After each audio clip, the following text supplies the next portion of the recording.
I'd like to address the specific point of the question that has been addressed in these amendments, of the relationship between the University of Dublin and Trinity College.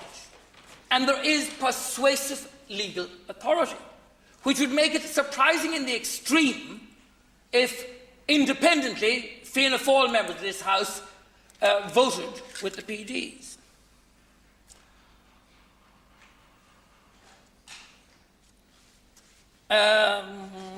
Yes. Trinity College and the University of Dublin are both incorporated under the Foundation's Charter, and Trinity College can speak for the University of Dublin. That is the legal position.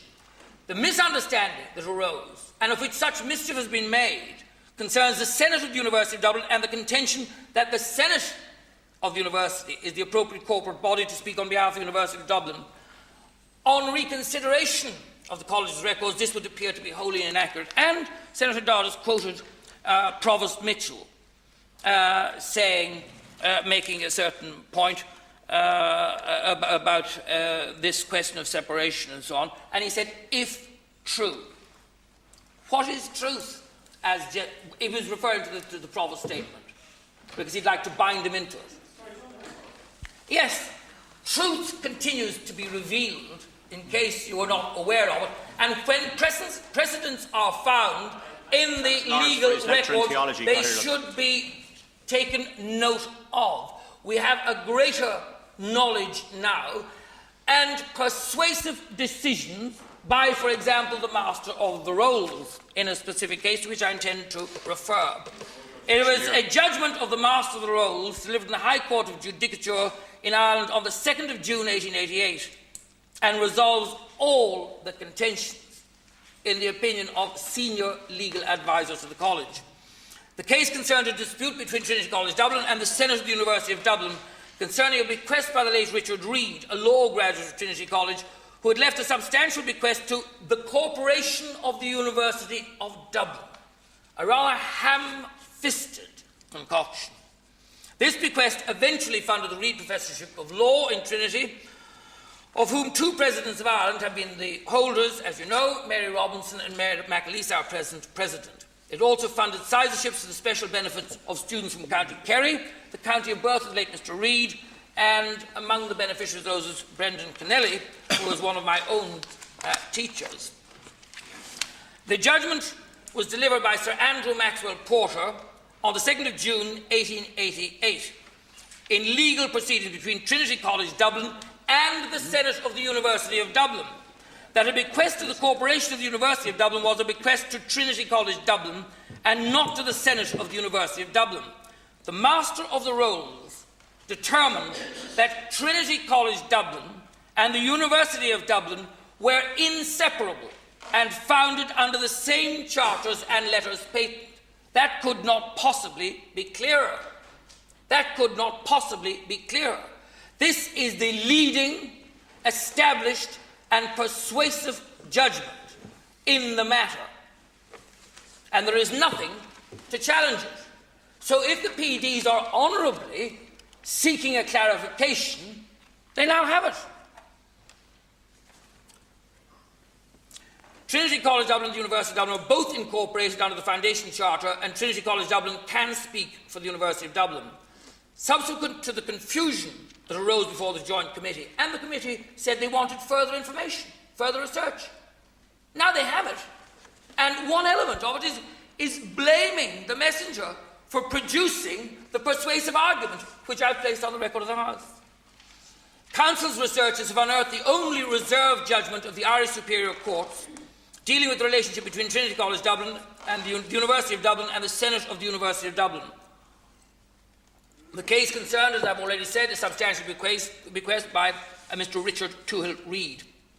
The Master of the Rolls in the judgment delivered on the 2nd of June 1888 determined that the issue conclusively in favour of Trinity College.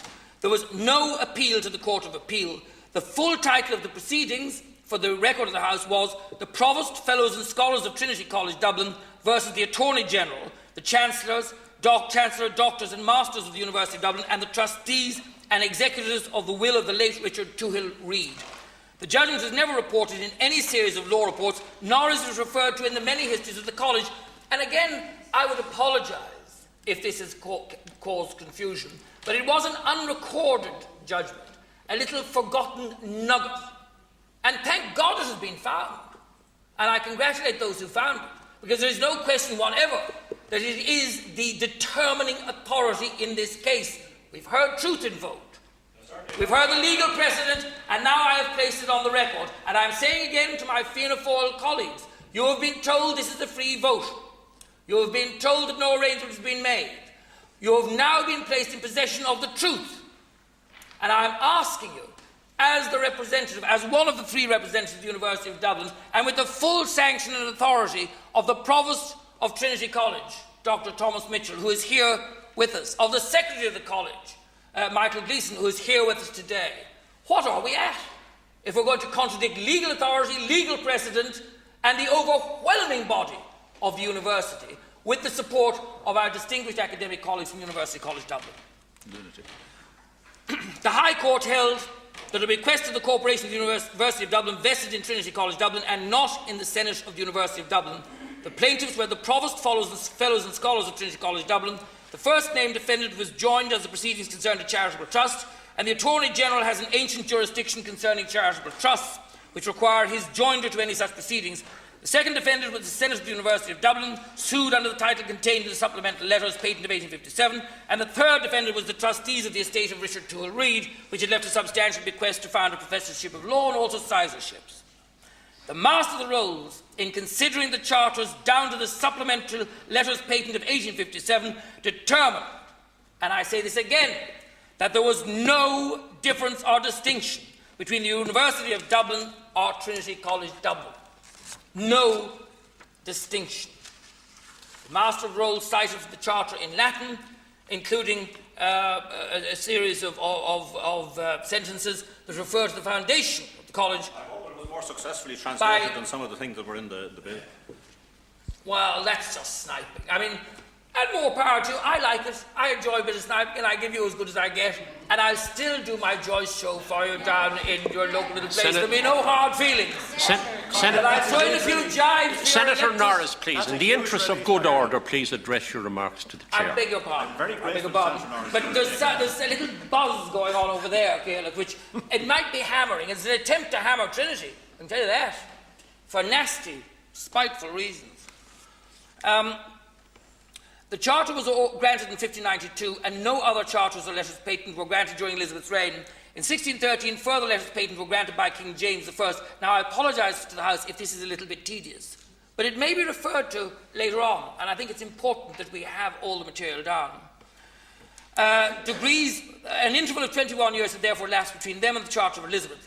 That degrees must, during that interval, have been conferred on the students of the college appears to me to be beyond doubt. Therefore, it must have been considered that the Charter of Elizabeth, proprio vigore, conferred upon the college power to grant degrees.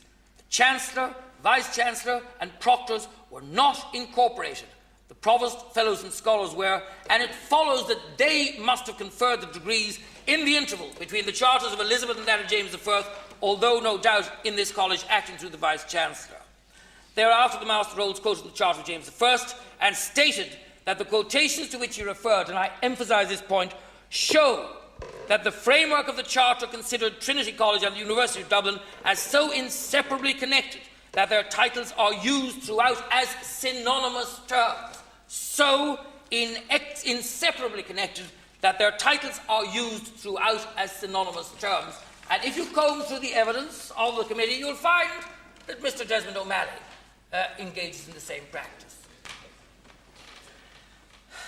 There was no separate incorporation of the University of Dublin.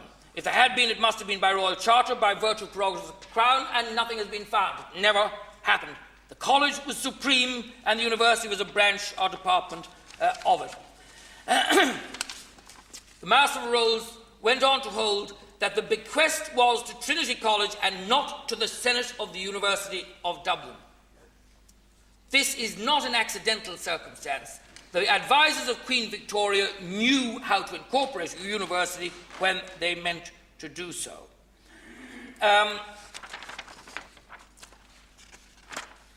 think that's as much as need be said by me on the legal side of things, and I do apologise if I've been tedious, but I think it is important that the legal foundation be known, because my colleague, Senator Costello, for example, said he found it very confusing. I think we all have found it confusing, Caoirleach. But for that reason, I think if the college has managed to find a precedent that is persuasive and that answers the questions and resolves the problem, then I think we really have an obligation to place it before the House.